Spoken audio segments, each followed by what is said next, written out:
கல்யாணம் next எபிசோடுக்கான review பார்க்கலாம் வாங்க. நம்ம சூர்யா இருந்துட்டு நம்ம மகா கிட்ட இங்க பாருங்க மகா, நான் வந்து எக்ஸிபிஷனுக்கு போறேன் அப்படின்ற மாதிரி சொல்றாங்க. நம்ம மகா இருந்துட்டு நானும் வரேன் அப்படின்ற மாதிரி சொல்றாங்க.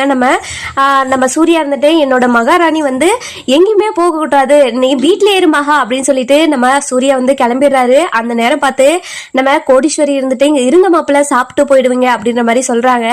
நம்ம சூர்யா இருந்துட்டு இல்லாத அங்க போயிட்டு சீக்கிரமா கடை போட்டாதான் கொஞ்சம் நல்லா ஓடும், நான் கடையில சாப்பிட்டுக்கிறேன் அப்படின்ற மாதிரி நம்ம சூர்யா சொல்லிட்டு கிளம்பிடுறாரு. அதுக்கப்புறம் என்ன, நம்ம அனாமிகா இருந்துட்டு வேலையை ஸ்டார்ட் பண்ணிடுறாங்க. எப்படி இந்த நிம்மதியெல்லாம் கெடுக்கணும் அப்படின்னு சொல்லிட்டு யோசிச்சுட்டு இருக்காங்க. அதுக்கப்புறம் என்ன, நம்ம மகா கிட்ட வேலையை ஆரம்பிக்கிறாங்க. நம்ம ஐஸ்வர்யா இருந்துட்டு நம்ம அனாமிகா என்னென்ன வேலை பார்க்கறாளோ அதை எல்லாத்தையும் கண்டுபிடிக்கணும்னு சொல்லிட்டு ஐஸ்வர்யா இருந்துட்டு அனாமிகாவை ஃபாலோ பண்ணிட்டு இருக்காங்க. அதுக்கப்புறம் என்ன, நம்ம பிரபா இருந்துட்டு நம்ம அனாமிகா போனை எப்படியாவது எடுத்தே ஆகணும்னு சொல்லிட்டு வெயிட் பண்ணிட்டு இருக்காங்க.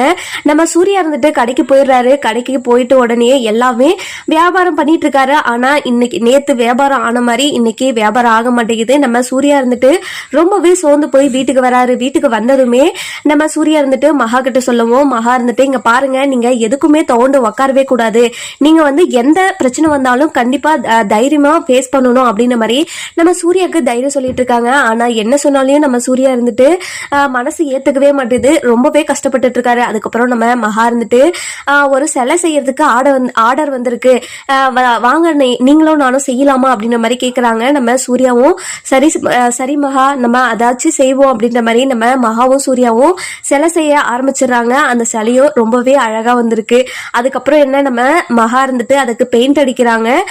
இதை பார்த்து நம்ம சூர்யா இருந்துட்டு மகா நீ ரொம்ப அழகா இருக்க அப்படின்ற மாதிரி நம்ம மகா கிட்ட சொல்லுவோம். இத்தனை நாளா இந்த அழகு உங்களுக்கு தெரியலையா அப்படின்ற மாதிரி நம்ம மகா இருந்துட்டு சூர்யாவை கிண்டல் பண்ற மாதிரி பேசிட்டு இருக்காங்க. அதுக்கப்புறம் நம்ம சூர்யாவும் மகாவும் ஜாலியா பேசிட்டு இருக்கிறத பார்த்த கோடீஸ்வரி இருந்துட்டு ரொம்பவே சந்தோஷப்படுறாங்க.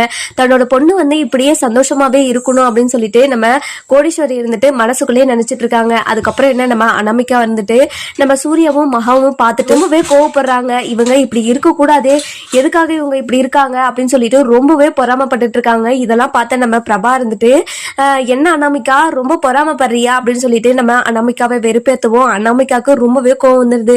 அதுக்கப்புறம் என்ன, நம்ம சூர்யாவும் மகாவும் இப்படியே இருப்பாங்களா இருக்க மாட்டாங்கன்னு சொல்லிட்டு நம்ம வர எபிசோட்ல பார்க்கலாம். இந்த வீடியோ உங்களுக்கு பிடிச்சிருந்தா லைக் பண்ணுங்க, சப்ஸ்கிரைப் பண்ணுங்க, மறக்காம பெல் ஐகானையும் கிளிக் பண்ணிக்கோங்க.